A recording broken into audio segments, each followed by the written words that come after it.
With me now, co-founder of the anti-regime women's rights group United for Massa. That's Haleh Blake. Haleh, thank you very much for your time this evening on LBC News. When you woke up this morning, what was your reaction to the news from, certainly from the announcement from Donald Trump?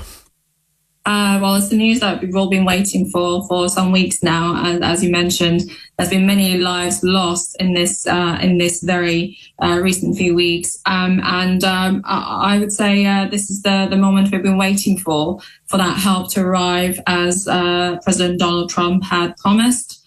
The regime is basically finished. These are my immediate thoughts. And today, what we're witnessing is an operational, military operation that is going to change the future of Middle East and the partnership of Iran with the West. That is on my immediate thoughts on what's happening. You say it's the news you've been waiting for. I take it that's because of the downfall of the regime. But I mean, the collateral damage, the damage and the destruction and potential death, I mean, that will have to be measured, surely. Sure, of course, but don't forget, only last month, on the 8th and 9th of January, at least 43,000 Iranians were mowed down by the regime itself. And since then, we've been hearing our friends, relatives, and other Iranians literally disappear. So the regime's brutality didn't stop on those 2 days. So actually, this mission is going to save thousands of lives, and it's going to save 90 million Iranians who have been fighting for freedom. And you have witnessed, obviously, the scenes of millions of Iranians in all 31 provinces coming out to protest on the 8th and 9th of January, but also mirrored that effort outside of Iran on 14th of February, where Iranians globally in millions came out to protest in support of those inside Iran. So that remains as it is. But of course, the help that Trump had promised us came a little bit later than we expected, but we want this to be quick. We know we analyze the situation. We understand how it's going to affect our neighbors, and we hope that this help was going to arrive sooner, even with our own immediate neighbors who have denied the U.S. their military bases, or even Are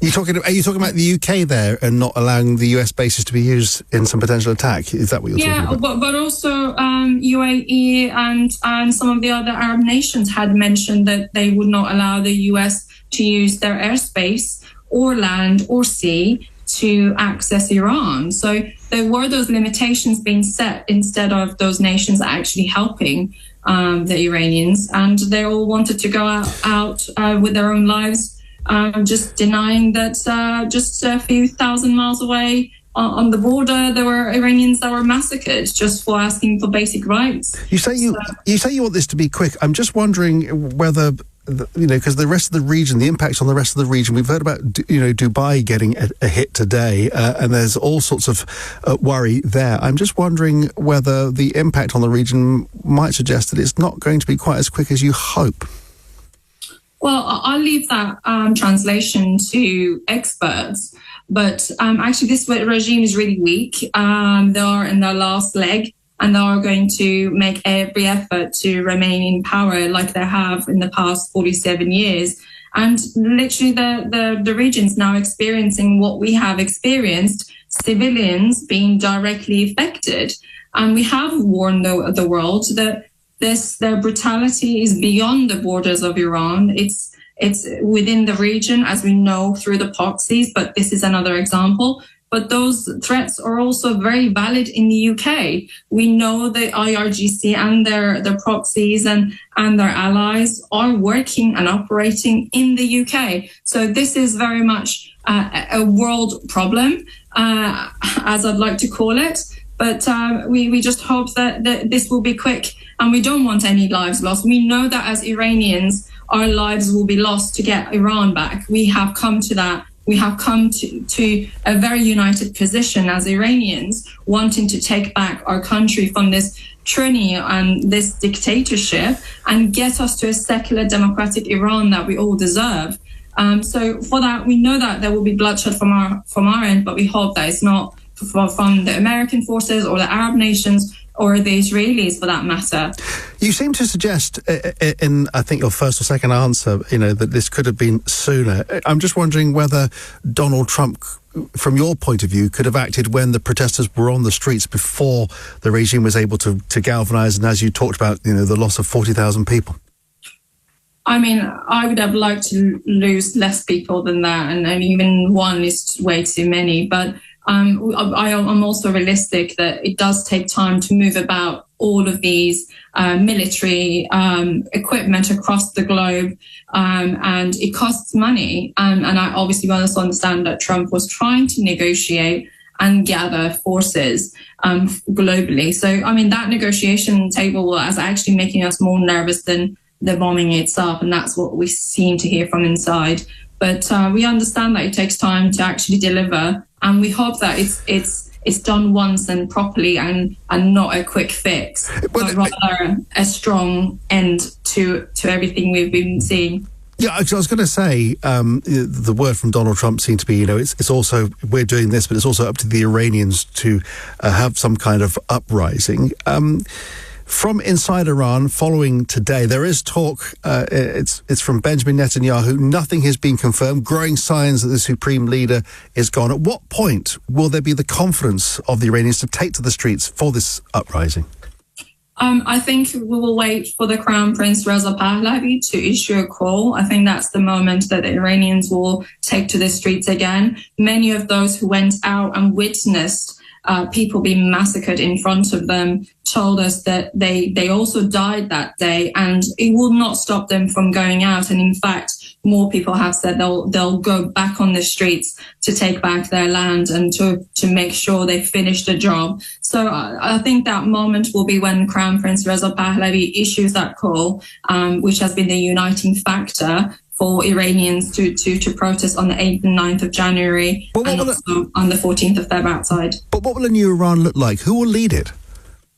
Well, the Iranians will choose, and that's the whole point. The Crown Prince Reza Pahlavi has outlaid in his plans that there will be an election within 4 months for Iranians to choose whether they want a republic, a democratic republic, or a democratic monarchy. So Iranians will choose, and there's plenty of talent also inside to be elected to lead. I mean, it's a nation that's very educated, very secular, and I would say in some ways got this westernized characteristics. And also there's many Iranians who would go back and work and to rebuild the country. But I mean, we have enough talent to lead. But for now, for a transition, as the voices have united, displaying with their blood and their lives, is Crown Prince Reza Pahlavi. There's going to be a lot of bumps in the road, though, isn't there? Of course, we do expect the regime to also cause chaos. They have been trying that for 47 years, specifically saying that we're not united, trying to divide by ethnicity, by religion, and also trying to discredit Reza Pahlavi in any opportunity they get. But also they have a very strong propaganda leg outside that does the whitewashing for them, and that in itself could be problematic. For example, we do see a lot of influence of them in the UK, for example, who are basically just creating chaos and really overriding the real Iranian voices from inside. But we do, I mean, I would worry how the future would be like, whether we need to be always worried about terrorist attacks and them trying to claim back Iran by violence. Of course, those thoughts will be in, but very much Iranians are united in their mission and really keen to partner with the world, integrate back into society and to really rebuild Iran. There always, as ever, when there's an issue in the Middle East, there's always the talk of oil. How much of an impact would that have on a decision to go about this military action from the States? This is a very good question. I don't think the benefit of the US in this is oil. We know that, for example, right now China is getting our oil for peanuts because obviously Iran is sanctioned and unable to sell it easier to anyone else. But so what would end up happening is that Chinese manufacturing costs will go up because they have to buy Iran's oil for a market rate, and it will actually make it really attractive for the European products and goods to actually compete in terms of pricing, and also it will promote deals and trades with Europe, which will make it cheaper in Europe and the UK, for example, in the long run. So the oil will not directly really affect the US. There will be other ambitions that they may have. They may want to be part of the building. They know that 50% of the nations under the age of 30, highly educated, working in tech. There may be other ambitions around that, building that hub or building further within Iran. But I don't believe that oil is a part of this. Also, this is a historical change. This will go in history books of changing an entire region, because Iran is the biggest population and the largest in that region, and that change is going to systematically change how Middle East is operating right now. It will reduce the proxies like Hamas, Hezbollah, Houthis. It will change Yemen. It will change maybe people in Gaza are able to get voting again because they will be able to stand up against Hamas. This is going to be historical change, and it's not just about oil. Oil is just a part of it. And I just think the biggest wealth a country has is its people, not oil. Right now, we're trying to save our people, not the oil. You mentioned China getting your oil for peanuts. China and Russia have requested an emergency meeting for the UN Security Council. We're expecting them to assemble, I think, about 9 o'clock our time, roughly. Any thoughts on how that might go? I don't really know what they would do, and if they want to get involved in this, but because obviously Russia's already involved with Ukraine, and also China systematically has financial interest in Iran, but losing Iran will impact them effectively immediately, and I think that's going to be quite painful to detach them from Iran. But it's something that we must do as Iranians, and we want to claim back our resources and actually trade globally with partners who carry the same values as us, okay. Perhaps not China.